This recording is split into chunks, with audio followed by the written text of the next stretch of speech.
موعد مباراة المنتخب اليمني الأولمبي ومنتخب العراق والقنوات الناقلة. وقبل ما نبدأ بالفيديو نتمنى دعم الفيديو بلايك والاشتراك في القناة ليصلكم كل جديد منا وحصري منا.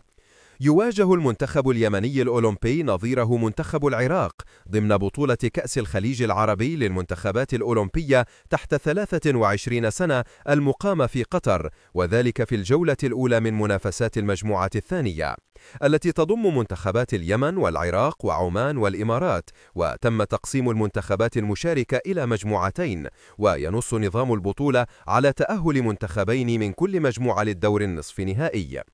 تقام مباراة منتخب اليمن ومنتخب العراق على أرضية ملعب سباير في قطر، وموعد مباراة منتخب اليمن ومنتخب العراق هو يوم الخميس الموافق اليوم 4 من شهر ديسمبر الجاري. وتنطلق صافرة بداية المباراة عند 2:45 عصرا بتوقيت اليمن والعراق، والقناة الناقلة مباراة اليمن والعراق هي قناة الكأس القطرية.